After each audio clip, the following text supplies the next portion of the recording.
कैसे हो आप लोग? उम्मीद करती हूँ अच्छे से हो। तो बच्चों, आप लोग की प्रिपरेशन भी बढ़िया चल रही है ना? आप लोग प्री बोर्ड की भी बढ़िया से प्रिपरेशन कर रहे होगे, है ना? तो बच्चों देखो, आज की वीडियो में आपके साथ क्लास 12 का हिस्ट्री का चैप्टर नंबर 10 उपनिवेशवाद और देहात, इसके एमसीक्यूज को डिस्कस करने वाली हूँ। तो बच्चों देखो, ये आपकी थर्ड बुक का फर्स्ट चैप्टर है, ठीक है? जिसमें हम लोग क्या पढ़ने वाले हैं? उपनिवेशवाद और देहात के बारे में जानेंगे, ठीक है? तो बच्चों, इस चैप्टर में जो आप लोग मेन पढ़ने वाले हो, क्या पढ़ने वाले हो? मतलब जिन बच्चों ने चैप्टर को पढ़ा होगा बच्चों, आपने क्या जाना बच्चों कि जब अंग्रेज भारत में आए, जब अंग्रेजों ने भारत पे रूल करना शुरू करा, तो कैसे उन लोगों ने जो गांव का एरिया था, यानी कि जो देहात वाला एरिया था, वहां पे कैसे अपनी कर व्यवस्था और अपना जो शासन था कैसे स्थापित किया। तो बच्चों, इस चैप्टर में आप लोग यही पढ़ोगे कि कैसे जब अंग्रेज भारत में आए तो उन्होंने कैसे हमारे ऊपर शासन स्थापित किया, ठीक है? और आपको पता है कि उस टाइम पे हमारे पास 90% गांव थे, तो सारा का सारा शासन उनका कहाँ पे गया होगा? गांव में गया होगा, है ना? तो बच्चों, इस चैप्टर में आप लोग यही पढ़ने वाले हो। तो बच्चों देखो, अब लोग मैं इस चैप्टर के आपको एमसीक्यूज पढ़ाने वाली हूँ, बट आप लोग ध्यान रखना बच्चों कि इस चैप्टर से कम आपके 2 एमसीक्यूज पूछेगा, ठीक है? क्योंकि इस चैप्टर से कम 2 एमसीक्यूज की वेटेज है। तो देखो, एमसीक्यूज तो आप लोग कर लोगे, बट इतनी आसानी से नहीं कर पाओगे। उसके लिए आपको एक बार चैप्टर को रीड करना पड़ेगा बहुत अच्छे से, ठीक है? तो चैप्टर को बहुत अच्छे से एक बार रीड करो, उसके बाद किताब कॉपी खोल के बैठो और सॉल्व करो मेरे साथ क्वेश्चंस, ठीक है? अगर आप लोग के सारे आंसर ठीक है, इसका मतलब कि आप लोगों ने चैप्टर बहुत अच्छे से पढ़ रखा है। और अगर बच्चों नहीं पढ़ रखा है, आपके क्वेश्चंस नहीं लग रहे हैं, तो आपको पढ़ना है बेटा, ठीक है? क्योंकि अगर नहीं हो रहे क्वेश्चन तो डिमोटिवेट नहीं होना है कि यार नहीं हो रहा है, छोड़ देते हैं चैप्टर। नहीं बच्चों, अब छोड़ने का टाइम नहीं है। अगर नहीं आता तो पढ़ो, क्योंकि देखो, ऐसा कोई सा भी टॉपिक नहीं है, ऐसा कोई सा भी सब्जेक्ट नहीं है कि आप बोलो कि मैं इस चैप्टर मतलब इस या सब्जेक्ट को नहीं कर सकता, ये सब्जेक्ट टफ है। बेटा, लाइफ में कुछ भी टफ नहीं होता। अगर आप कोई चीज को 10 बार पढ़ोगे, मैं आपको गारंटी दे रही हूँ उसके बाद कि आप उस चैप्टर को रट जाओगे पूरा, ठीक है? आपको एक बार वो चैप्टर में समझ नहीं आया, दूसरी बार पढ़ो, तीसरी बार पढ़ो, चौथी बार पढ़ो, कैसे नहीं आएगा? जरूर आएगा, ठीक है? तो किसी भी चीज से हार नहीं माननी है, हमें पढ़ना है। क्योंकि बोलते हैं ना कि करत करत अभ्यास के जड़मति हो सुजान, रसरी आवत जात रहे सिर पर परिजान, ठीक है? तो बच्चे बोलते हैं ना बच्चों कि हम लोग जितनी बार अभ्यास करेंगे, जितनी बार हम लोग अभ्यास करते हैं, हमारा जो दिमाग है उतना ही उस टॉपिक को लेके क्या हो जाता है? फ्रेश हो जाता है, ठीक है? तो इसलिए कहते हैं कि प्रैक्टिस करो। ऐसा कोई सा भी चीज नहीं है, डू प्रैक्टिस। आप प्रैक्टिस करोगे, इसके बाद क्यों नहीं होगा? जरूर होगा, ठीक है? बट उसके लिए बच्चों आपको क्या करना पड़ेगा? अच्छे से पहले जानना पड़ेगा, ठीक है? चैप्टर को पढ़ना पड़ेगा, ठीक है बच्चों? तो देखो, अभी चैप्टर को हम लोग स्टार्ट करते बेटा, इसके एमसीक्यूज को जानेंगे। तो बच्चों देखो, एमसीक्यूज को जानने से पहले मैं आपको इस चैप्टर के बारे में थोड़ा थोड़ा बताऊंगी भी, ठीक है? तो पहले थोड़ा सा बताऊंगी, इसके बाद हम लोग इस चैप्टर को स्टार्ट करेंगे। और बच्चों, थोड़ा बताने का मेरा रीजन ये है ताकि आप लोग को ना, जब आप लोग चैप्टर करो तो जिन बच्चों ने बिल्कुल नहीं पढ़ रखा है वो बच्चे ऐसे अच्छे से कर ले। तो बेटा देखो, उपनिवेशवाद का मतलब क्या होता है? अगर मैं बोलूं, इस चैप्टर का नाम क्या है आपका? उपनिवेशवाद और देहात। क्या नाम है? उपनिवेशवाद और देहात बच्चों आपका चैप्टर का नाम है, ठीक है? तो बेटा, उपनिवेशवाद क्या होता है? जब कोई कंट्री, मतलब जब कोई देश दूसरे देश पे कब्जा कर लेता है, क्या, या दूसरे देश को अपना गुलाम बना लेता है, तब उस टाइम पीरियड को हम लोग क्या बोलते हैं बेटा? उपनिवेशवाद। जैसे कि बेटा, हम लोग किसके उपनिवेशवाद थे? अंग्रेजों के। किसके उपनिवेशवाद थे बेटा? अंग्रेजों के। और बेटा, देहात क्या होता है? तो बेटा, देहात का मतलब होता है गांव। तो बेटा देखो, उस टाइम पे गांव को हम लोग क्या बोलते थे? देहात बोलते थे। क्या बोलते थे? देहात। तो इस चैप्टर में बेटा आप लोग क्या पढ़ोगे? यही पढ़ोगे कि जब अंग्रेज भारत पे आए तो उसका हमारे गांव वाले एरिया पे क्या असर पड़ा। उन लोगों ने हमारे गांव वाले एरिया में कौन सी कर व्यवस्था लेकर आए, उन लोगों ने हमारे एरिया मतलब भारत में आके क्या क्या प्रभाव डाले। तो इन सब चीजों को आप लोग इसमें पढ़ने वाले हो। तो बेटा, अगर मैं अंग्रेजों की बात करूं तो अंग्रेजों का शासन भारत में कब स्थापित हुआ था? प्लासी के युद्ध के बाद। कब स्थापित हुआ था बेटा? प्लासी के युद्ध के बाद। तो बेटा, प्लासी का युद्ध कब हुआ था? तो बेटा, प्लासी का युद्ध 13 जून 1857 1757 को हुआ था। कब हुआ था बेटा? 23 जून 1757 को बेटा आपको कौन सा युद्ध हुआ था? प्लासी का युद्ध हुआ था, ठीक है बेटा? और ये कहाँ पे हुआ था? 22 किलोमीटर दूर, ठीक है? मतलब कि प्लासी जगह गंगा नदी के किनारे, वहां पे युद्ध हुआ था, ठीक है? कहाँ पे? गंगा नदी के किनारे, वहां पे युद्ध हुआ था, ठीक है बेटा? और इसमें कौन लड़ रहा था बेटा? तो एक साइड तो अंग्रेज थे, तो बेटा अंग्रेज के साइड से कौन था? East India company. कौन थी? East India company. और बेटा दूसरा कौन था इसमें? तो बेटा इसमें दूसरा बंगाल का नवाब था। कौन था बेटा? बंगाल का नवाब। तो बच्चों अगर मैं बात करूं कि सबसे पहले अंग्रेजों ने शासन कहाँ पे स्थापित किया था, तो बेटा कहाँ पे स्थापित करा था? बंगाल में। क्योंकि देखो, अगर अंग्रेजों और भारत के बीच में जो सबसे पहला युद्ध हुआ था वो कौन सा हुआ था? प्लासी का युद्ध हुआ था। कौन सा युद्ध हुआ था बेटा? प्लासी का युद्ध हुआ था। ठीक है, तो प्लासी के युद्ध के बाद ही बेटा उन लोगों ने क्या करा था, हमारे कुछ कुछ भारत के एरियाज पे क्या कर लिया था? कब्जा कर लिया था। जैसे कि बंगाल हो गया, बंबई हो गया, तो कुछ कुछ जगह पे क्या कर लिया था बेटा उन लोगों ने? कब्जा कर लिया था। क्या कर लिया था? कब्जा कर लिया था। तो बेटा युद्ध किसके बीच में हुआ था? ईस्ट इंडिया कंपनी और बंगाल के नवाब के बीच में हुआ था। किसके बीच में हुआ था? बंगाल के नवाब के बीच में। और बेटा उस टाइम पे ईस्ट इंडिया कंपनी का गवर्नर कौन था? तो बेटा कौन था? Robert Clive. ये आपको याद होना चाहिए, पूछ सकता है एग्जाम में कि बक्सर के युद्ध के समय मतलब ईस्ट इंडिया कंपनी का मतलब जनरल कौन था? तो बेटा कौन था? रॉबर्ट क्लाइव था। कौन था बेटा? Robert Clive. और बेटा ये इस युद्ध में बंगाल का नवाब हार गया था। और बंगाल का नवाब बेटा था कौन? सिराजुद्दौला। कौन था बेटा? सिराजुद्दौला। तो बेटा सिराजुद्दौला का हारने का नतीजा था गद्दारी। क्योंकि आपको पता है ये भारत में एकता नहीं है, तो एकता ना होने की वजह से ना बेटा लास्ट में सिराजुद्दौला के जो खुद के ही लोग थे वो लोग मतलब अंग्रेजों के साथ शामिल हो गए थे, जिसकी वजह से प्लासी का युद्ध हम लोग हार गए थे। ठीक है, तो प्लासी का युद्ध हम लोग हारते नहीं, बट हम ही लोगों की वजह से हम लोग इस युद्ध को हार गए थे। ठीक है बेटा, तो देखो अब ये तो थी बेटा कुछ बातें जो प्लासी से युद्ध से संबंधित है। अब उसके बाद देखो मैं आपको कुछ और समझाती हूँ, थोड़ा सा और। ठीक है, अब ये तो था बेटा प्लासी का युद्ध, जहां से ये लोग हमारे भारत पे कब्जा करना शुरू किए थे। ठीक है, और सबसे पहले इन लोगों ने कब्जा कहाँ पे किया? बंगाल में किया था। कहाँ पे किया था? बंगाल में। अब उसके बाद देखो, अब मैं आगे थोड़ा सा और बताती हूँ इसके बारे में। देखो थोड़ा थोड़ा बता दे रही हूँ मैं, ताकि जब आप लोग इसकी एमसीक्यू से करो ना, तो जिन बच्चों ने बिल्कुल इस चैप्टर को नहीं पढ़ा है उन बच्चों को दिक्कत ना हो। ठीक है बेटा, तो देखो अब बेटा देखो जैसे ये लोग बंगाल पे अपना कब्जा स्थापित किए, इसके बाद उन लोगों ने कर वसूलना शुरू करा। क्या? कर वसूलने की व्यवस्था लेकर आए। क्या लेकर आए बेटा? कर वसूलने की व्यवस्था लेकर आए। ठीक है, तो बेटा देखो उस टाइम पे अंग्रेजों ने तीन तरीके की कर व्यवस्था रख रखी थी। कितने तरीके की बेटा? तीन तीन तरीके की। तो बेटा पहले थी इस्तिमिनारी बंदोबस्त। कौन सी थी? इस्तिमिनारी बंदोबस्त। तो बच्चों जिन बच्चों ने चैप्टर को पढ़ रखा है उनको तो जो मैं पढ़ा रही हूँ वो समझ आ रहा होगा, और बच्चों बच्चों ने नहीं पढ़ रखा है उनके दिमाग से ऊपर जा रहा होगा ये। तो बच्चों देखो पहला कौन सा कर व्यवस्था लाए थे अंग्रेज? इस्तिमिनारी बंदोबस्त। और बेटा दूसरा कौन सा लेकर आए थे? रेयतवाड़ी। कौन सा लेकर आए थे बेटा? रेयतवाड़ी बंदोबस्त। ठीक है, और तीसरा बेटा कौन सा लेकर आए थे? महालवाड़ी। कौन सा लेकर आए थे बेटा? महालवाड़ी व्यवस्था। तो बेटा देखो जब अंग्रेज का शासन भारत पे स्थापित हुआ तो वो लोग कौन कौन सी व्यवस्था लेकर आए कर वसूलने के लिए? तीन। तो बेटा इस्तिमिनारी बंदोबस्त कब लागू हुआ था? तो बेटा इस्तिमिनारी बंदोबस्त 1793 में लागू हुआ था। कब लागू हुआ था? 1793 में। और बेटा रैयतवाड़ी व्यवस्था कब लागू हुई थी? 1792 में। और बेटा महालवाड़ी व्यवस्था कब लागू हुई थी? 1882 में। मतलब बेटा सबसे पहले कौन सी व्यवस्था लागू हुई थी? रैयतवाड़ी व्यवस्था। कौन सी व्यवस्था लागू हुई थी बेटा? रैयतवाड़ी व्यवस्था। तो चलो मैं आपको बेटा थोड़ा सा बताऊं ना इसके बारे में। तो मेरा जो इस्तिमिनारी बंदोबस्त था वो कहाँ कहाँ पे लागू हुआ था वो मैं आपको बताऊंगी, बट पहले इतना जान लो अभी कि बेटा जब भारत अंग्रेजों का भारत पे शासन स्थापित हुआ तो उन लोगों ने तीन तरीके की कर व्यवस्था लेकर आए थे। कौन तरीके की? एक तो इस्तिमिनारी बंदोबस्त, दूसरा आपका रैयतवाड़ी बंदोबस्त, और तीसरा था बेटा आपका महालवाड़ी बंदोबस्त। ठीक है, अब इनके बारे में बेटा मैं आगे आपको बताऊंगी जब लोग क्वेश्चन करेंगे ना, जहाँ पे इस्तिमिनारी बंदोबस्त के बारे में आएगा वहां पे मैं आपको इससे रिलेटेड जितनी भी बातें मैं आपको सब बताऊंगी। ठीक है, तो देखो अब देखो बच्चों, अब आपका पहला क्वेश्चन है बेटा कि औपनिवेशिक शासन सबसे पहले कहाँ पे स्थापित हुआ था? तो बच्चों मैंने आपको बताया था कि जब अंग्रेज भारत में आए थे उन लोगों ने सबसे पहले कहाँ पे शासन स्थापित किया था? तो बेटा कहाँ पे स्थापित किया था? बंगाल में। कहाँ पे स्थापित किया था बेटा? बंगाल में। जिसकी वजह से बेटा सबसे पहले अगर कर व्यवस्था लागू हुई थी तो वो कहाँ पे लागू हुई थी? बंगाल में लागू हुई थी। कहाँ पे लागू हुई थी बेटा? बंगाल में। और कौन सी कर व्यवस्था? इस्तिमिनारी बंदोबस्त। कौन सी बेटा?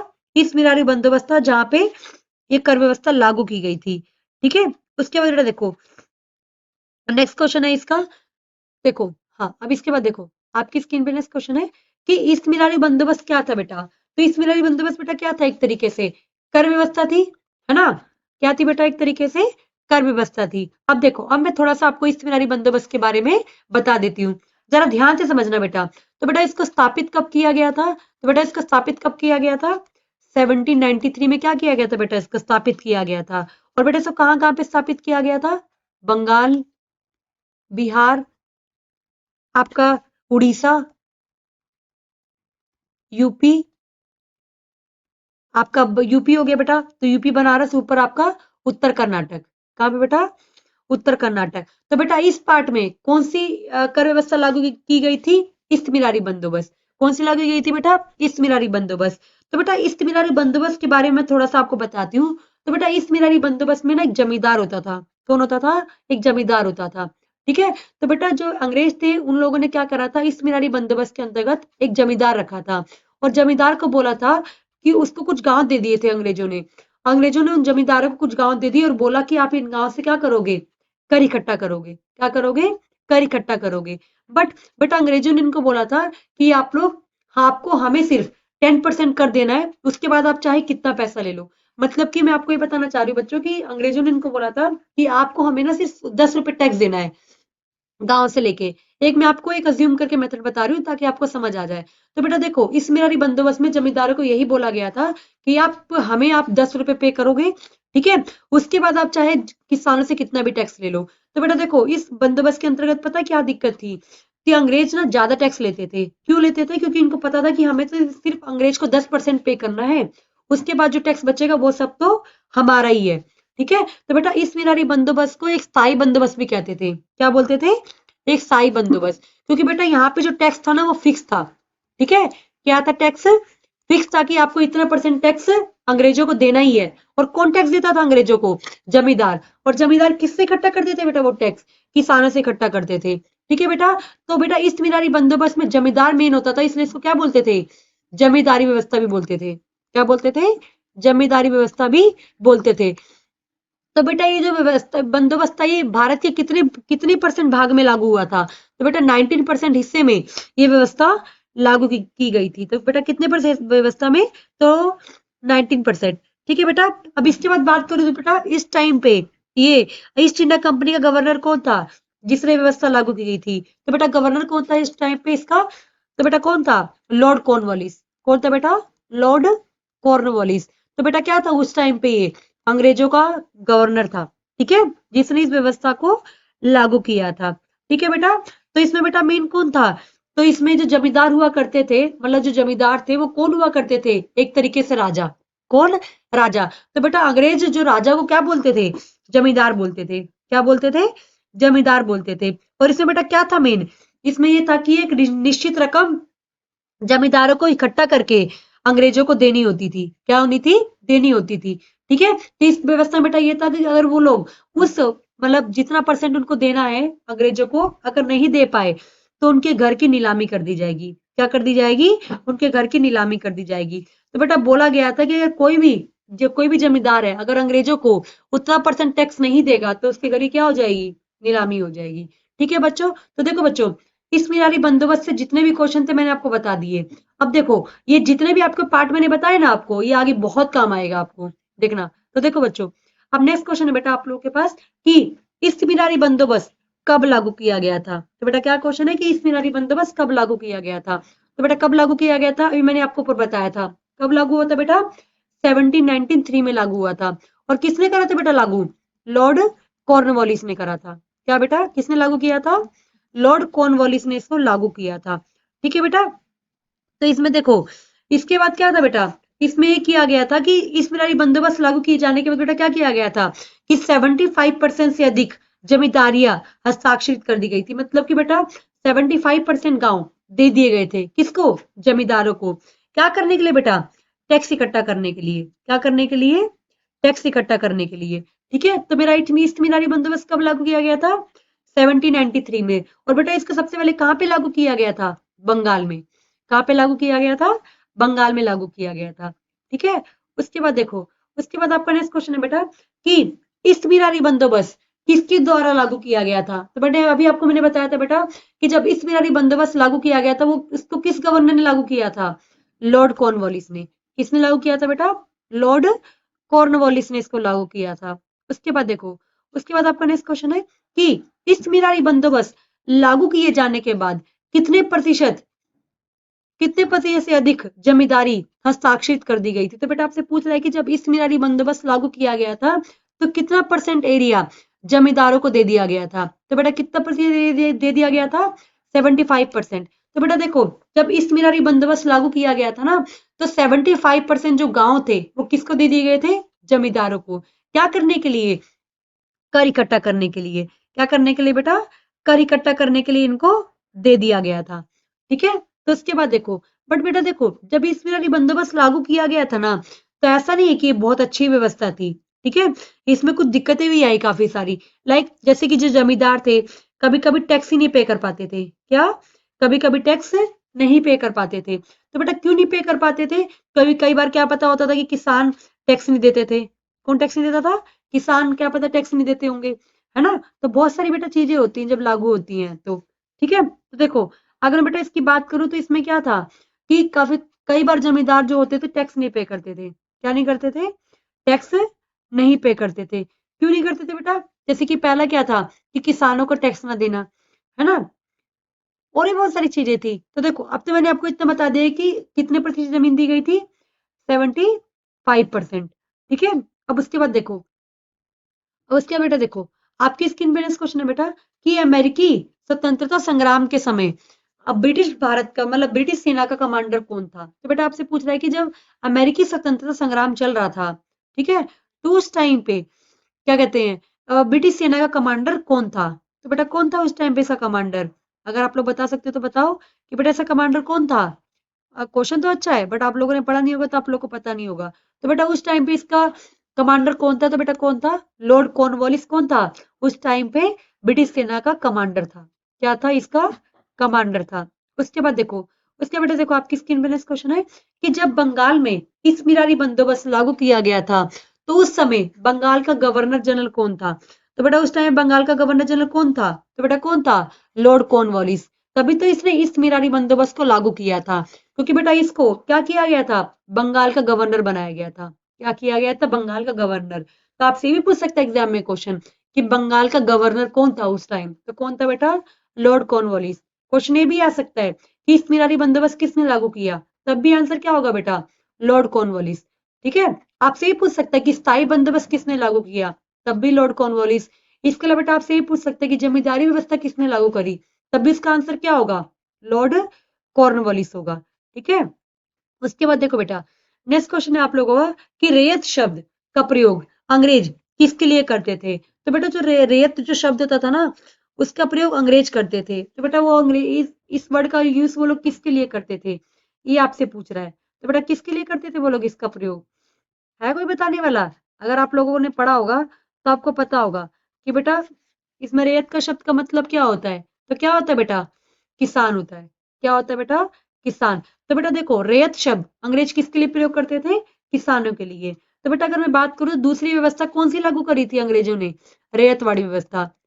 कौन सी व्यवस्था लागू की थी? रेयतवाड़ी व्यवस्था को क्या किया था बेटा उन लोगों ने? लागू किया था। क्या किया था? रेयतवाड़ी व्यवस्था को लागू किया था। ठीक है बेटा, तो देखो, अब ये भी इंपॉर्टेंट है कि रेयतवाड़ी व्यवस्था कब लागू हुई थी।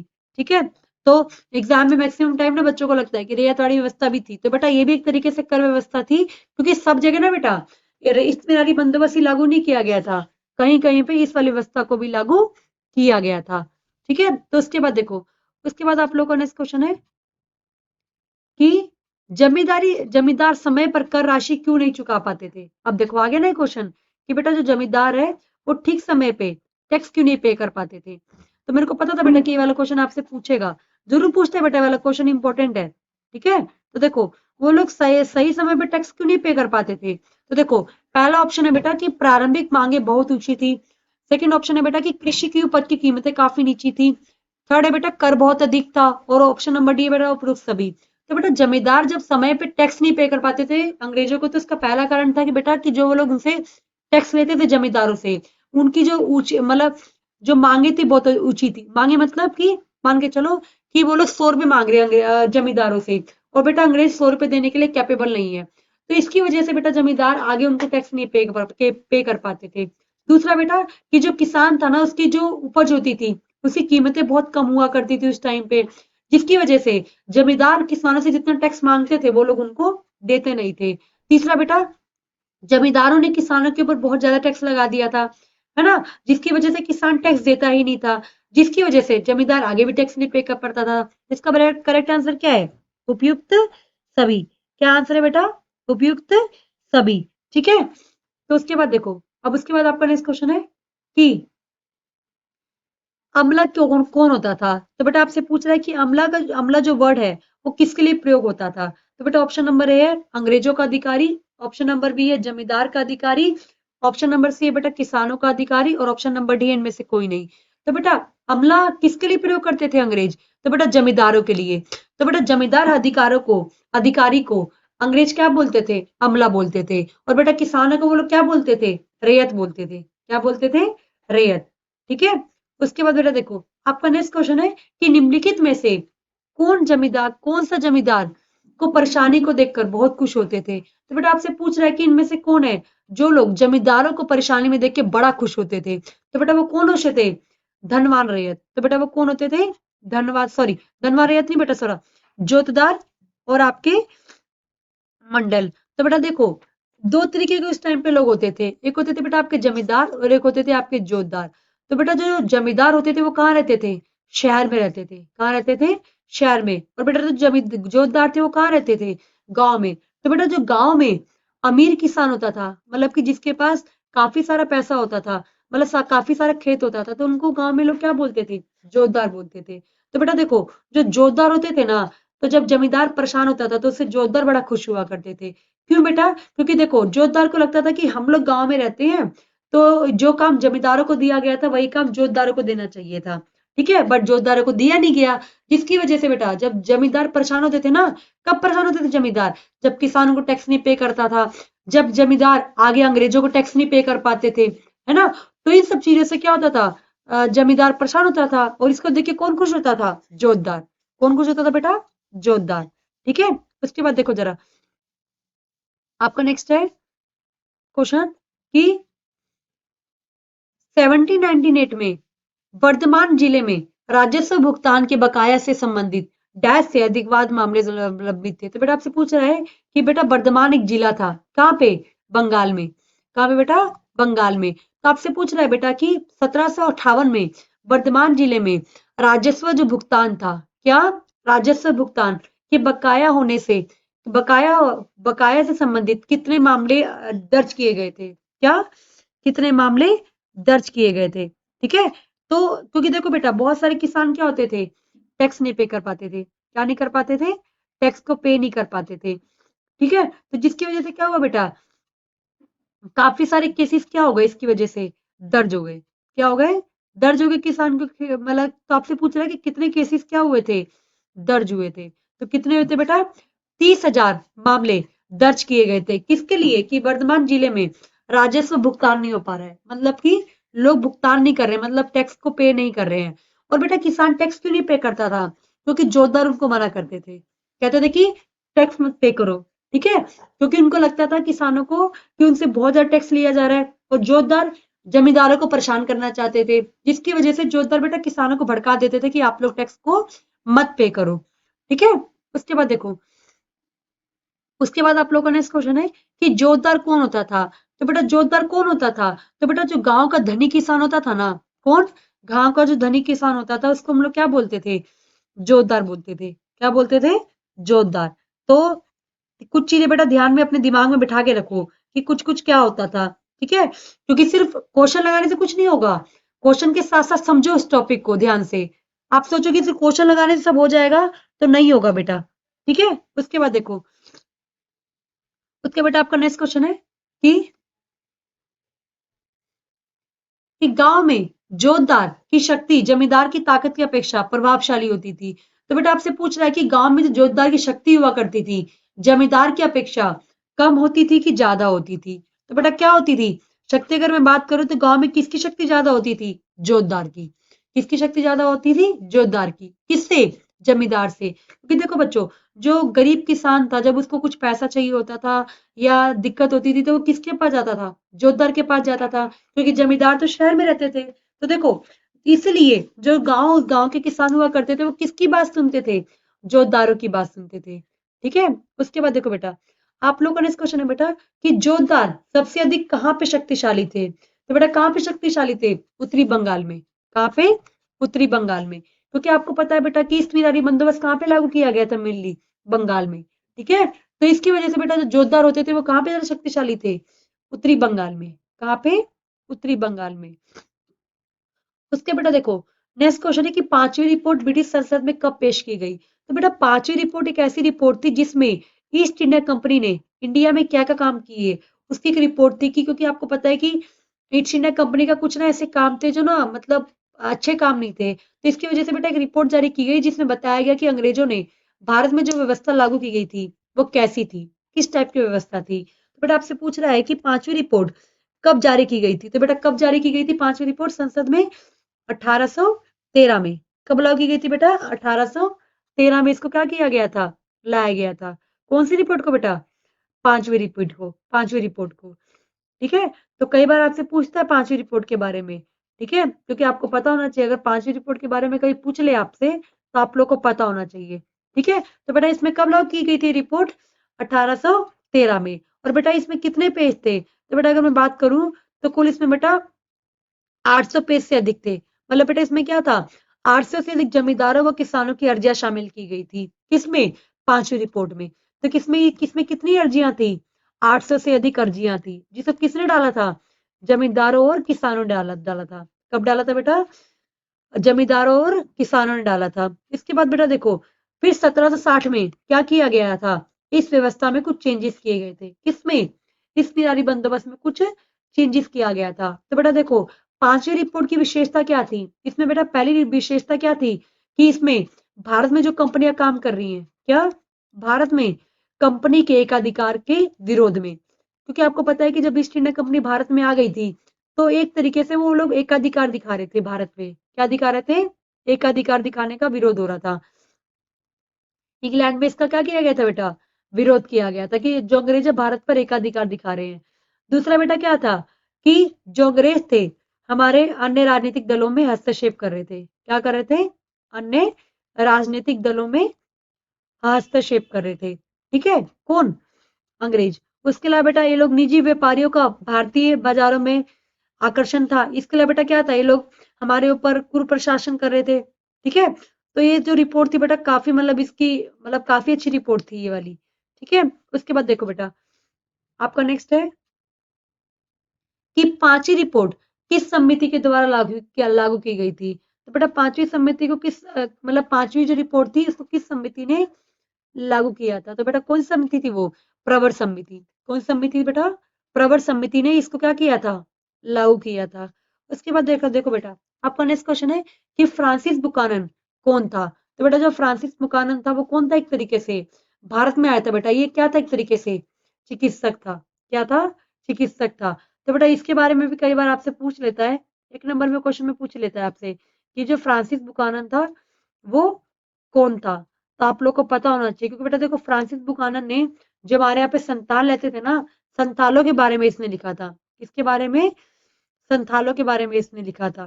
तो आप लोग को इसके बारे में थोड़ा बहुत इतना पता होना चाहिए कि ये कौन था, कब आया था भारत में, बस इतना। इससे ज्यादा आपसे नहीं पूछेगा बेटा। ठीक है, उसके बाद देखो, आपका नेक्स्ट क्वेश्चन है बेटा कि पहाड़िया लोग किस प्रकार की खेती करते थे? तो बेटा जो पहाड़ी लोग हुआ करते थे भारत में वो किस टाइप की खेती करते थे? तो बेटा वो लोग झूम खेती करते थे। कौन सी खेती करते थे? झूम खेती करते थे। और बेटा ये लोग जो लोग थे इनको हम लोग क्या बोलते थे? संथाल बोलते थे। क्या बोलते थे? संथाल। और बेटा इनके बारे में किसने लिखा था? बुकानन ने लिखा था। किसने लिखा था? बुकानन ने इनके बारे में लिखा था। ठीक है, उसके बाद देखो, आपका नेक्स्ट क्वेश्चन है बेटा कि निम्नलिखित में से कौन सी पहाड़ी लोगों की विशेषता नहीं है? तो बेटा पहला है आपका शिकार करना, बी ऑप्शन है बेटा झूम खेती करना, तीसरा ऑप्शन है बेटा रेशम के कीड़े पालना, और ऑप्शन नंबर डी है बेटा स्थायी कृषि करना। तो बेटा जो संथाल लोग हुआ करते थे ना, यानी कि पहाड़िया लोग, वो लोग किस टाइप की खेती करते थे? एक तो बेटा वो लोग शिकार करना पसंद करते थे, दूसरा बेटा वो लोग झूम खेती करते थे, तीसरा वो लोग बेटा रेशम के कीड़े पालते थे। बट वो लोग किस चीज की बेटा उनकी विशेषता नहीं थी, वो लोग स्थायी कृषि नहीं करते थे। क्या नहीं करते थे बेटा? स्थायी कृषि का वो लोग नहीं करते थे। ठीक है, तो ये सब उनका मतलब मेन नहीं था, क्योंकि वो लोग झूम खेती करना पसंद करते थे। उसके बाद देखो बेटा, आपका नेक्स्ट क्वेश्चन है कि 1780 के दशक में किसने शांति स्थापना की नीति अपनाई थी? तो बेटा आपको पता है कि 1780 में जब पांचवी रिपोर्ट जारी की गई थी तो उसके बाद भारत में शांति बनाए रखने के लिए किसने नीति प्रस्ताव जारी करा था? तो बेटा किसने जारी करा था? तो बेटा वो थे आपके ऑगस्ट क्लीवलैंड। तो बेटा ऑगस्ट क्लीवलैंड थे जिन्होंने नीति प्रस्ताव को जारी करा था। किस लिए? भारत में शांति बनाए रखने के लिए। ठीक है, उसके बाद देखो, उसके बाद आप लोगों का नेक्स्ट क्वेश्चन है कि निम्नलिखित में से कौन सी संथाल लोगों की विशेषता नहीं है? तो देखो बेटा, आगे भी वही क्वेश्चन था और यहाँ पे भी यही क्वेश्चन है। ठीक है, तो देखो मैंने अभी आपको एक क्वेश्चन बताया भी था आपको। देखो यहाँ बताया था ना बेटा कि बेटा कौन सी इनकी विशेषता नहीं है। तो बेटा देखो यहाँ पे ऑप्शन अलग है और यहाँ पे आपको ऑप्शन अलग मिलेंगे, क्योंकि देखो प्रीवियस ईयर क्वेश्चन है बेटा, क्वेश्चन सेम होता है बट ऑप्शन क्या हो जाते हैं, अलग अलग हो जाते हैं। ठीक है, तो आपसे पूछ रहा है कि निम्नलिखित में से बेटा कौन सी संथाल लोगों की विशेषता नहीं है? क्या संथाल लोगों की विशेषता नहीं है? तो बेटा संथाल लोग क्या नहीं करते थे? तो बेटा संथाल लोग झूम खेती नहीं करते थे। क्या नहीं करते थे? झूम खेती नहीं करते थे। जबकि पहाड़ी लोग बेटा क्या करते थे? झूम खेती करते थे। क्या करते थे? झूम खेती करते थे। ठीक है, जबकि संथाल लोग क्या थे बेटा? ये लोग स्थायी कृषि करते थे। उसके बाद देखो, आप लोगों का नेक्स्ट क्वेश्चन है कि बेटा संथाल कौन से दशक में बंगाल में आके बसने लगे थे? तो बेटा संथाल लोग कौन हुआ करते थे? जो लोग क्या करते थे? झूम खेती नहीं करते थे, यानी कि स्थायी खेती करते थे। ठीक है, तो बेटा इनको बंगाल में स्थापित किया गया और इसको बेटा बंगाल में किसने स्थापित करा? अंग्रेजों ने, क्योंकि बेटा अंग्रेजों ने इनको बोला कि आप लोग स्थायी कृषि करो। ठीक है, ताकि स्थायी कृषि बेटा क्यों कराना चाहते थे अंग्रेज? ताकि प्रोडक्शन बढ़े, है ना, और वो लोग अपनी अपने अपने कंट्री में जाके उसको बेचेंगे। तो बेटा इसलिए उन लोगों ने संथाल लोगों को क्या बोला अंग्रेजों ने कि आप लोग क्या करो? खेती करो। कहाँ पे? भारत में खेती करो। ठीक है, तो इन लोग को स्थायी कृषि खेती करने के लिए बोला गया। तो बेटा इसकी वजह से लोग बंगाल में आके स्थापित होने लगे। तो कब होने लगे बेटा? तो 1780 में। कब? 1780 में। उसके बाद देखो बेटा, आपका नेक्स्ट क्वेश्चन है कि कौन डैश तक, मतलब कि कब तक जमीन के एक बड़े इलाके में दामिन ई कू के रूप में सीमांकित किया गया? तो बेटा दामिन ई कू क्या होता है वो मैं आपको बताऊंगी। अभी आप लोग सोच रहे होगे कि दामिनी कू का मतलब क्या है, तो वो मैं आपको बताऊंगी, पर अभी इतना समझ लो कि ऐसा कौन सा एरिया था जहां की जमीन के एक बड़े इलाके में दामिनी कू के रूप में सीमांकित किया गया था? किसके रूप में? दामिनी को के रूप में। तो बेटा देखो ये कौन सा एरिया, कब तक, कब कौन सा एरिया था? तो बेटा 1835 तक, सॉरी 1832 तक बेटा ये जो दामिन एक जमीन के बड़े टुकड़े को किसके रूप में रखा गया था? दामिनी को के रूप में रखा गया था। दामिनी को क्या होता है बेटा वो मैं आपको आगे बताऊंगी, पर ध्यान रखना इस वर्ड को। ठीक है, अब देखो बेटा नेक्स्ट क्वेश्चन है आप लोगों का कि संथाल लोगों के गांव की संख्या 1838 में केवल 40 थी और ये संख्या बेटा 1851 में बढ़ के कितनी हो गई थी? मतलब कि 1851 में डैश तक पहुंच गई थी। तो बेटा कितनी तक हो गई थी इनकी संख्या? तो बेटा इनकी जो संख्या थी वो 1473 हो गई थी। कितनी हो गई थी? 1473। क्योंकि बेटा इनको खेती करने के लिए किसने बढ़ावा दिया था? अंग्रेजों ने, जिसकी वजह से संथाल लोगों की संख्या क्या हो गई थी गांव में? बढ़ गई थी, क्योंकि पहले इनकी संख्या सिर्फ 40 थी, अब कितनी हो गई थी? 1473। क्योंकि बेटा देखो जो पहाड़ी लोग थे वो लोग भी अब स्थायी कृषि करने लगे थे। ठीक है, उसके बाद देखो बेटा आपका नेक्स्ट क्वेश्चन है कि बेटा कौन सा ऐसा व्यक्ति होता था जो पैसा उधार देता था और साथ ही व्यापार भी करता था? तो बेटा वो कौन होता था? तो बेटा वो साहूकार हुआ करता था। आप लोग जानते हो ना कि साहूकार कौन होता है? जो किसानों को पैसा उधार पे देता है और साथ साथ में क्या करता है? व्यापार भी करता है। तो उसको हम लोग क्या बोलते थे बेटा? साहूकार बोलते थे। क्या बोलते थे? साहूकार बोलते थे। ठीक है, उसके बाद देखो, उसके बाद बेटा देखो आपका नेक्स्ट क्वेश्चन है कि डेविड रिकार्डो एक जाने माने क्या थे बेटा? तो डेविड रिकार्डो के बारे में पूछ रहा है। तो बेटा कौन थे ये?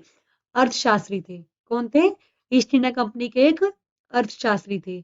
उसके बाद देखो आपका नेक्स्ट क्वेश्चन है बेटा कि जो ऐसी कौन सी राजस्व प्रणाली है जो मुंबई ढक्कन में लागू की गई थी? तो बेटा मुंबई ढक्कन में कौन सी राजस्व प्रणाली लागू की गई थी? तो बेटा कौन सी लागू की गई थी? रैयतवाड़ी व्यवस्था।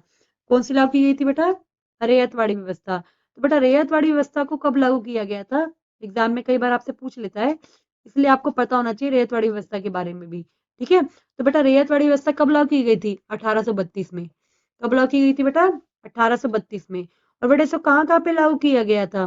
तो बेटा इसको असम, मद्रास और मुंबई में क्या किया गया था? इसको लागू किया गया था। ठीक है, और बेटा एक ये वाली जो व्यवस्था है कितनी कितनी परसेंट भूमि पे लागू की गई थी?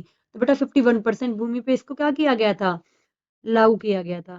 क्या किया गया था? इसको लागू किया गया था। ठीक है, तो बेटा कई बार आपसे आपको पता होना चाहिए, क्योंकि देखो हर एक जो व्यवस्था है सबके बारे में आपको थोड़ा थोड़ा थोड़ा थोड़ा पता होना चाहिए, क्योंकि देखो कब आपसे कौन सा पूछ ले नहीं पता।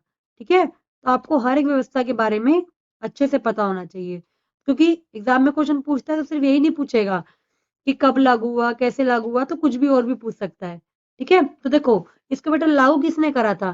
तो बेटा इसको लागू कैप्टन मुनरो ने करा था। किसने करा था इस व्यवस्था को लागू? कैप्टन मुनरो ने इसको लागू किया था। ठीक है, कब किसने करा था? कैप्टन मुनरो ने। और बेटा इसको कब लागू किया गया था? तो बेटा अगर मैं सबसे पहले इसकी बात करूं तो सबसे पहले इसको मेल लागू किया गया था, तो सबसे पहले इसको 1820 में लागू किया गया था। कब लागू किया गया था? 1820 में, क्योंकि देखो 1832 में तो ये प्रॉपर लागू हो गई थी, बट आपसे पूछ रहा है कि सबसे पहले इसको कब लागू किया गया था, तो 1820 में इसको लागू किया गया था। ठीक है, उसके बाद देखो, अब उसके बाद है बेटा इस व्यवस्था में क्या होता बेटा? इस व्यवस्था में ये था कि जो किसान है वो खुद जाके टैक्स पे करेगा। क्या इस व्यवस्था में क्या था बेटा? कि जो किसान है वो खुद जाके टैक्स पे करेगा, क्योंकि देखो जो जमींदारी व्यवस्था थी उसमें जमींदार टैक्स इकट्ठा करता था गांव में जाके, जबकि इसमें क्या था रैयतवाड़ी में कि किसान जो हुआ करता था वो खुद जाके क्या करता था? अंग्रेजों को टैक्स पे करता था। क्या करता था? खुद जाके टैक्स पे करता था। ठीक है, उसके बाद देखो, उसके बाद आपका नेक्स्ट क्वेश्चन है बेटा कि मुंबई ढक्कन में पहला राजस्व बंदोबस्त कब लागू किया गया था? तो बेटा कब लागू किया गया था? तो 1820 में लागू किया गया था। कब लागू किया गया था? 1820 में। और कौन सा? रैयतवाड़ी व्यवस्था। उसके बाद देखो आपका नेक्स्ट क्वेश्चन है कि 1860 के दशक से पहले ब्रिटेन में कच्चे माल के तौर पर आयात की जाने वाली समस्त कपास के लगभग 3/4 भाग में आता था। तो बेटा आपसे पूछ रहा है कि 1860 के दशक से पहले ब्रिटेन में कच्चे माल के तौर पर आयात की जाने वाली समस्त कपास थी उसका 3/4 भाग कहाँ से मंगाया जाता था? तो बेटा कहाँ से मंगाते थे वो लोग कपास? अंग्रेज। तो कहाँ से मंगाते थे बेटा? अमेरिका से मंगाते थे। कहाँ से मंगाते थे? अमेरिका से। तो बेटा आपको ये पता होना चाहिए कि जब भारत में अंग्रेज आ गए थे ना, तो इन लोगों ने कपास की खेती भारत में करना शुरू कर दी। कहाँ पे शुरू कर दी?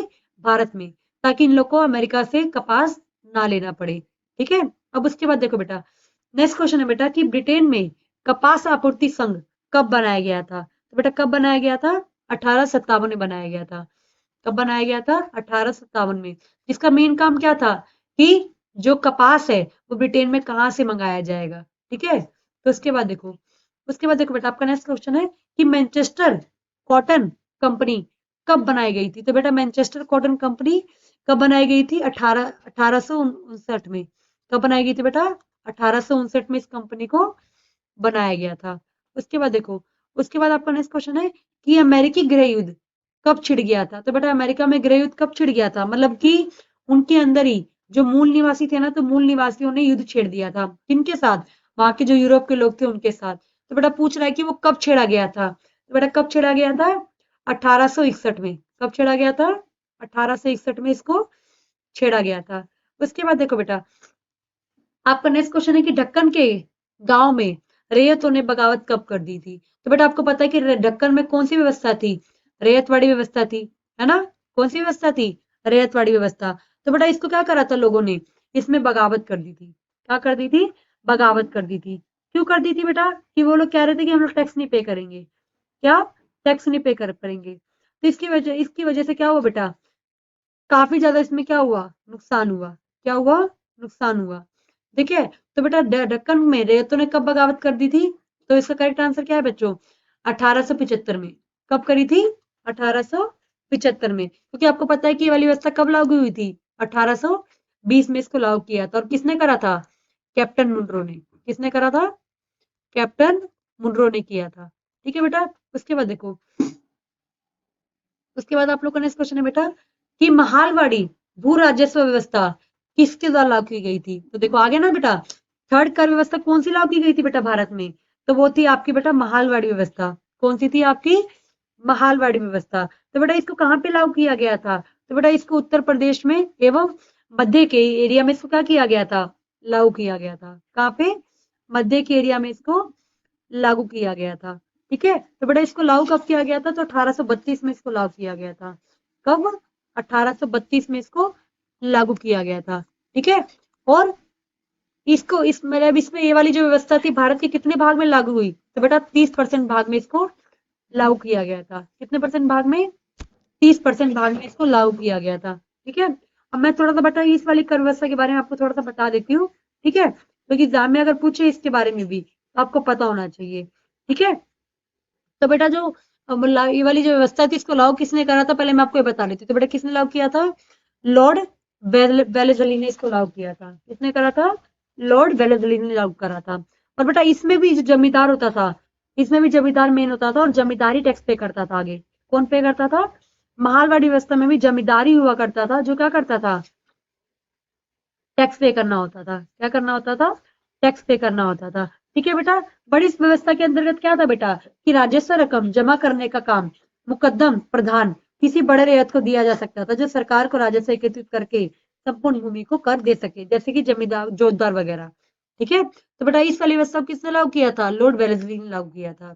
ठीक है, उसके बाद देखो, उसके बाद आपका नेक्स्ट क्वेश्चन है बेटा कि विलियम जोन्स ने एशियाटिक सोसाइटी की स्थापना कब करी थी? क्या? कि जो आपके विलियम जोन्स थे उन्होंने इसकी स्थापना कब करी थी? किसकी? एशियाटिक सोसाइटी की स्थापना कब करी थी? तो बेटा ऑप्शन नंबर है आपका 1784, ऑप्शन नंबर बी है आपका 1835, ऑप्शन नंबर सी है बेटा आपका 1861 और ऑप्शन नंबर डी है बेटा आपका 1902। तो बेटा इसका करेक्ट आंसर क्या है? तो 1784। तो बेटा एशियाटिक सोसाइटी की स्थापना कब करी थी विलियम जोन्स ने? तो कब करी थी? 1784 में। अब देखो बेटा ये क्वेश्चन 3 तरीके से आ सकता है आपके एग्जाम में। ये भी आपसे पूछ सकता है कि एशियाटिक सोसाइटी की स्थापना किसने करी थी? तो किसने करी थी बेटा? विलियम जोन्स ने करी थी। किसने करी थी? विलियम जोन्स ने। और आपसे ये भी पूछ सकता है कि 1784 में किस सोसाइटी की स्थापना हुई थी? तो क्वेश्चन कैसे भी आ सकता है घुमा के, आपको पता होना चाहिए। ठीक है, उसके बाद देखो आपका नेक्स्ट क्वेश्चन है बेटा कि दामिन ई को क्या था? तो मैंने देखो आपको फिर एक वर्ड बताया था दामिन ई को। ठीक है, तो आपको पता क्या था ये दामिन ई को हम लोग किसको बोलते थे? तो बेटा भूभाग को बोलते थे। किसको बोलते थे? भूभाग के एरियाज को बोलते थे। ठीक है, उसके बाद देखो आपका नेक्स्ट क्वेश्चन है बेटा कि स्थायी बंदोबस्त किससे जुड़ा हुआ था? तो बेटा जो स्थायी बंदोबस्त था उसको किसने लागू किया था? कौन था लागू करने वाला? तो बेटा लॉर्ड कॉर्नवालिस था। कौन था? लॉर्ड कॉर्नवालिस था। उसके बाद देखो उसके बाद नेक्स्ट क्वेश्चन है आपका सिंधु कान्हू ने किस विद्रोह का नेतृत्व करा था? तो बेटा किस विद्रोह का नेतृत्व करा था इसने? संताल विद्रोह का। किसका विद्रोह विद्रोह करा था बेटा? संताल विद्रोह का। क्योंकि देखो बेटा पहले तो संतालों ने अंग्रेजों के बहकावे में आके खेती करना शुरू कर दिया था, बट बाद में ना इनके साथ एक्सप्लोइटेशन होने लगा, जिसकी वजह से बेटा संतालों का एक था व्यक्ति जिसने क्या करा था उनके हक के लिए क्या कर दिया था? विद्रोह छेड़ दिया था। उसके बाद देखो बेटा नेक्स्ट क्वेश्चन है आप लोगों का कि जो स्थायी बंदोबस्त है वो कहाँ पे लागू किया गया था? तो बेटा कहाँ पे लागू किया गया था?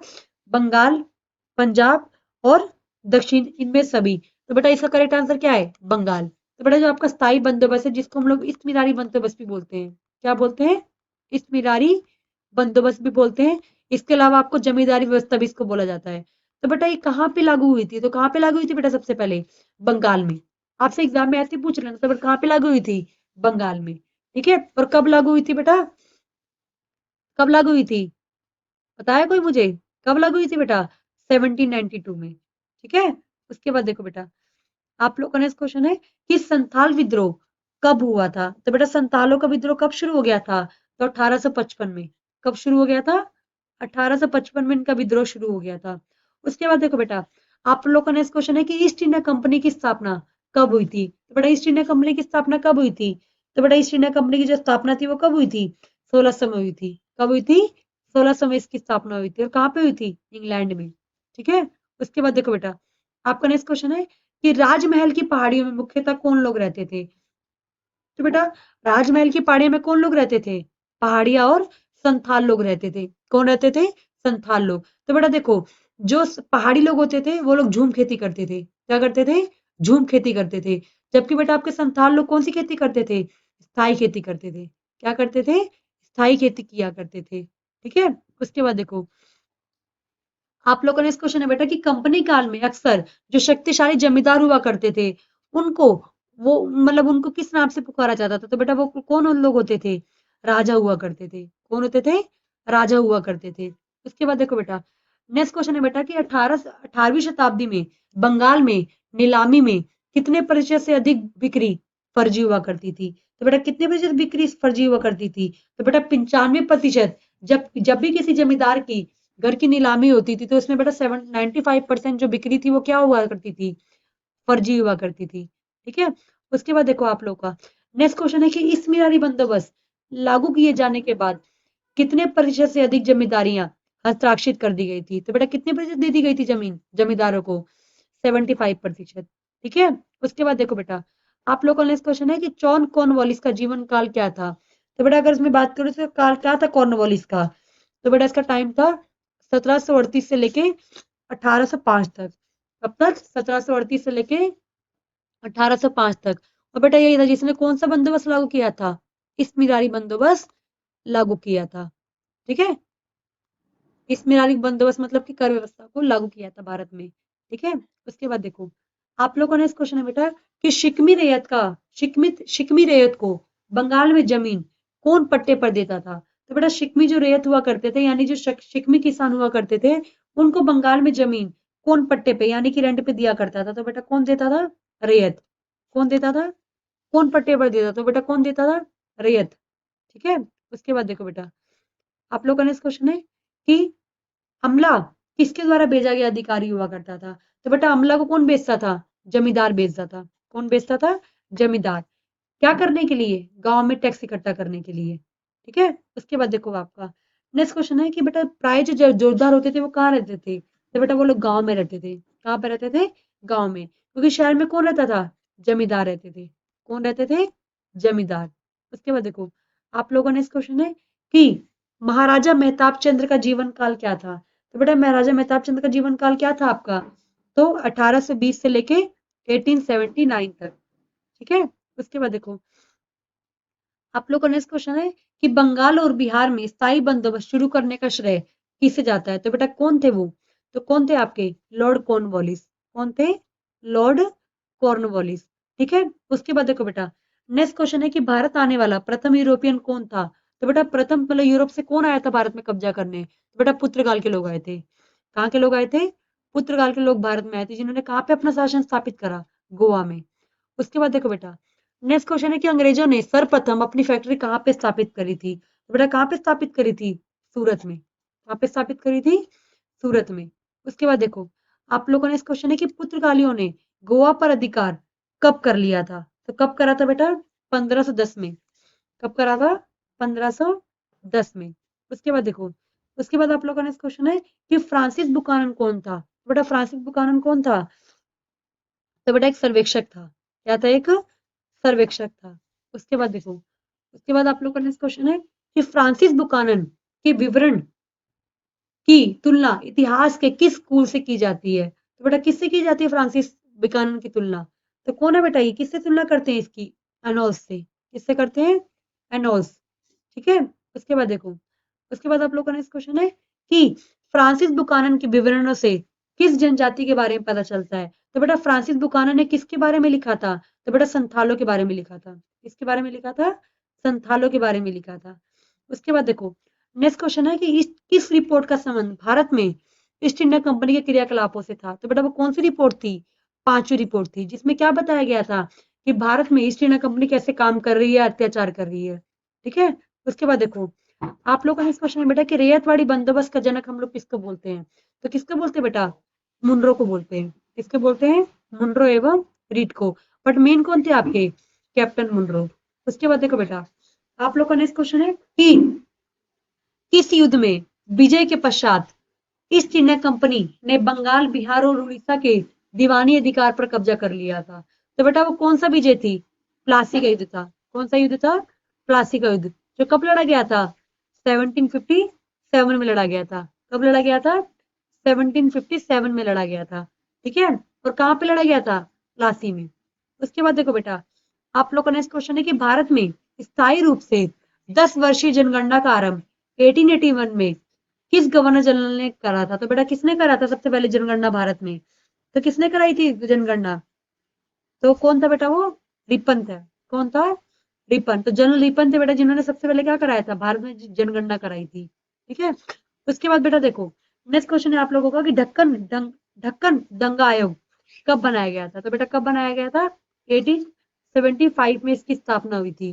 ठीक है, उसके बाद देखो आप लोगों का नेक्स्ट क्वेश्चन है कि किस सरकारी रिपोर्ट से भारतीय कृषक जनजातियों को की स्थिति का पता चलता है। तो बेटा वो कौन सी रिपोर्ट थी? तो आपकी 5वीं रिपोर्ट थी। कौन सी रिपोर्ट थी? 5वीं रिपोर्ट थी। ठीक है, 5वीं रिपोर्ट थी जहां से हमें क्या पता चलता है बेटा आपका सरकारी, जिसमें हमें भारतीय कृषक जनजातियों की स्थिति के बारे में पता चलता है। ठीक है, तो अगर मैं बात करूं तो बेटा इसमें आपकी 5वीं रिपोर्ट थी डंगा ढक्कन दंगा आयोग हो गया, उसकी रिपोर्ट हो गई या बुकानन की रिपोर्ट हो गई। तो बेटा तीनों की रिपोर्ट से हमें क्या चलता था? पता चलता था। उसके बाद देखो आप लोगों का नेक्स्ट क्वेश्चन है कि उलगुलान विद्रोह का नेता कौन था। तो बेटा जो उलगुलान विद्रोह हुआ था भारत में, इसका नेता कौन था आपका? बिरसा मुंडा। कौन था आपका? बिरसा मुंडा, जिसने उलगुलान विद्रोह का नेतृत्व किया था। उसके बाद देखो आप लोग का नेक्स्ट क्वेश्चन है कि रैयतवाड़ी व्यवस्था सर्वप्रथम कहाँ पे लागू हुई थी। तो बेहतर रैयतवाड़ी व्यवस्था को कहाँ लागू किया गया सर्वप्रथम? मद्रास में। कहाँ पे लागू किया गया था? मद्रास में इसको लागू किया गया था, इसलिए मद्रास में इसका विद्रोह भी हो रहा था। अब देखो बेटा नेक्स्ट क्वेश्चन है आप लोगों की, भारत में आने वाला सबसे पहला पुर्तगाली कौन था जो पुर्तगाल से आया था? तो बेटा कौन था वो? Vasco D gamma. कौन था? Vasco D gamma. उसके बाद देखो आपका नेक्स्ट क्वेश्चन है बेटा कि बंगाल की स्थायी बंदोबस्त में आने वाले परिवर्तनों में किसने 5वीं रिपोर्ट जारी करी थी? तो बेटा 5वीं रिपोर्ट को किसने तैयार किया था? ठीक है, क्या कि 5वीं रिपोर्ट किसने तैयार करी थी? तो बेटा 5वीं रिपोर्ट किसने तैयार करी थी? वो यह बताने वाला किसने तैयार करी थी? तो बेटा किसने तैयार करी थी? फर्मीगर ने तैयार करी थी। किसने तैयार करी थी? फर्मीगर ने। उसके बाद देखो बेटा आपका नेक्स्ट क्वेश्चन है कि रैयतवाड़ी व्यवस्था कितने प्रतिशत भूमि पर लागू हुई थी? तो बेटा रैयतवाड़ी व्यवस्था कितने प्रतिशत भूमि पर लागू हुई थी? 51%। कितने पे? 51%। उसके बाद देखो आप लोगों का नेक्स्ट क्वेश्चन है कि किस विधि के अंतर्गत जमींदारों के द्वारा एक निश्चित तिथि पर गलान कंपनी को नहीं देने पर उनकी भूमि नीलाम कर दी जाती थी। तो बेटा मैंने आपको बताया था कि जमींदारों को एक टाइम दिया रहता था कि अगर वो लोगों ने इस टाइम तक जो भी कर का पैसा है अगर अंग्रेजों को नहीं पे करा तो उनके घर की नीलामी हो जाएगी। तो बेटा वो कौन सी विधि के तहत था? सूर्यास्त विधि के तहत। यानी कि जिस डेट में उनको कर व्यवस्था कर पे करना है उस दिन का अगर सूर्यास्त हो गया और सूर्यास्त से पहले जमींदारों ने अंग्रेजों को टैक्स नहीं पे करा तो सूर्यास्त होने के बाद उनके घर की नीलामी कर दी जाती थी। उसके बाद देखो बेटा नेक्स्ट है आपका कि दक्कन का विद्रोह कब हुआ था? तो बेटा दक्कन का विद्रोह कब हुआ था? तो 1855 में हुआ था। कब हुआ था बेटा? 1875 में हुआ था। उसके बाद देखो आप लोग का नेक्स्ट क्वेश्चन है कि महालवाड़ी व्यवस्था को राजस्व वसूलने की इकाई क्या थी? तो बेटा महालवाड़ी व्यवस्था में राजस्व वसूलने का इकाई क्या था? महल। क्या था? महल। ठीक है, तो एक तरीके से इसमें भी एक ही था कि जाके टैक्स पे करना होता था। उसके बाद देखो आपका नेक्स्ट है बेटा कि अमला किसके द्वारा भेजा गया अधिकारी था? तो बेटा अमला कौन भेजता था? जमींदार भेजता था गांव में क्या करने के लिए? टैक्स इकट्ठा करने के लिए। उसके बाद देखो आपका नेक्स्ट क्वेश्चन है कि राजमहल की पहाड़ियों के विषय में जानकारी किस अंग्रेज ने दी थी? तो बेटा किसने दी थी? बुकानन ने दी थी। किसने दी थी? बुकानन ने। उसके बाद देखो आप लोग का नेक्स्ट क्वेश्चन है कि जोधदार कहाँ रहते थे? तो कहाँ रहते थे बेटा? गांव में रहते थे। उसके बाद देखो आप लोगों ने नेक्स्ट क्वेश्चन है कि कितने प्रतिशत भूमि पर स्थायी बंदोबस्त लागू किया गया था? तो बेटा कितने प्रतिशत भूमि पर लागू किया गया था? 19%। कितने प्रतिशत भूमि बेटा स्थायी बंदोबस्त लागू किया गया था? 19% भूमि पर। उसके बाद देखो आपका नेक्स्ट क्वेश्चन है कि स्थायी बंदोबस्त में भूमि का मालिक किसको बोलते थे? तो बेटा स्थायी बंदोबस्त में भूमि का मालिक कौन होता था? जमींदार हुआ करता था। कौन हुआ करता था? जमींदार।